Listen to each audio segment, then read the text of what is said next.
दोस्तों आज अपन सुनेंगे दुखी आदमी की कहानी। एक बार भगवान बुद्ध के पास एक आदमी आता है। आदमी के चेहरे पर उदासी साफ साफ नजर आ रही थी। बुद्ध ने उसको देखते ही उससे पूछा, बताओ तुम्हारे दुख का कारण क्या है।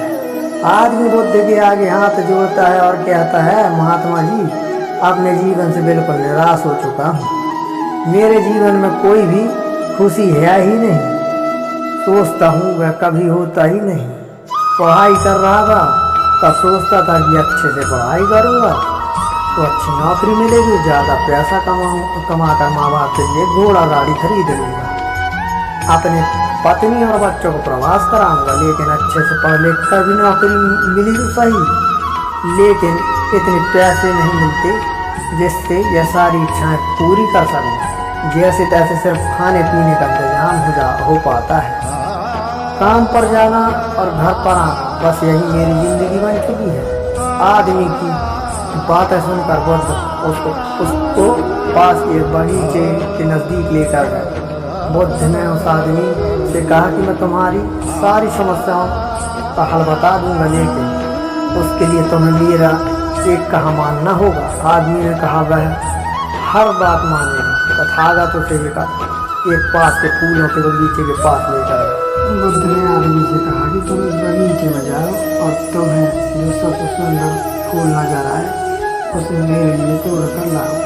बस एक बात ध्यान रखना कि तुम बिल्कुल सीधे चलते हुए फूलों को देखना और जो फूल सुंदर लगे उसे चुन कर लाओ। एक बार जिस फूल के आगे तुम निकल गए तो उसे तुम पीछे मुड़कर नहीं पा सकते। आदमी बुद्ध की बात ध्यान से समझने से बालक बगीचे में गया। आदमी को बगीचे में प्रवेश करते ही कई सारे सुंदर फूल दिखाई दिए, लेकिन आदमी ने उनमें से एक भी फूल नहीं तोड़ा। तो विचार आया कि हो सकता है कि आदमी 3 से भी ज़्यादा फूल अधिक सुंदर फूल की आशा में आदमी बगीचे के अंतिम छोर पर पहुँच गया। अब हालत यह थी कि बगीचे के अंतिम छोर पर कुछ फूल तो थे, लेकिन सारे सूखे हुए थे। आदमी को काफ़ी पछतावा हुआ कि उसने पहले ही कोई सुंदर फूल क्यों नहीं तोड़ लिया। उस आदमी के पास अब सूखे हुए फूल में से फूल तोड़ने के अलावा कोई रास्ता ही नहीं बचा था। उसने एक सूखा फूल तोड़ा और बुद्ध के पास वापस लौट आया। बुद्ध ने सूखे हुए फूल को देखकर उस आदमी से पूछा, बगीचे में इतने सारे सुंदर फूल में फिर तुम यह सूखा हुआ फूल क्यों तोड़ कर लाए हैं। आदमी ने कहा, इस विचार से कि आगे और अधिक सुंदर फूल मिलेंगे, सभी सुंदर फूलों को पीछे छोड़ दिया, इसलिए मुझे अंत में यह सूखा फूल तोड़कर लाना पड़ा। महात्मा बुद्ध ने कहा कि यही समस्या तुम्हारी भी है।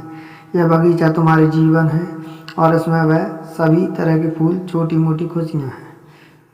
तुमने ज़्यादा बड़ी खुशी के आशा में से इन सब छोटी छोटी खुशियों को पीछे छोड़ दिया है। घोड़ा गाड़ी पाकर शायद तुम्हारे माता पिता इतने खुश ना हो जितना तुम उनके पास बैठकर उनसे बातें करोगे, उनकी सेवा करोगे, तब होंगे। किसी बड़े पर्यटन स्थल पर जाकर तुम्हारे बीवी बच्चे खुश हो सकते हैं, लेकिन उससे भी ज़्यादा खुश वो तब होंगे जब तुम उनके साथ समय बिताओगे, उनके साथ अपने मन की बात साझा करोगे। महात्मा बुद्ध की बातें उस आदमी को समझ में आ गई और उसकी विचारधारा बदल गई। वह अपने उसी पुराने जीवन में खुश रहने लगा जिसमें वह पहले दुखी रहा करता था। दोस्तों, यही तो हम भी अपने जीवन में करते हैं। हमारे पास जो है उसका महत्व नहीं समझते और फिर कुछ और ज़्यादा पाने की आशा में जो है उसका भी आनंद या सुख लेना भूल जाते हैं।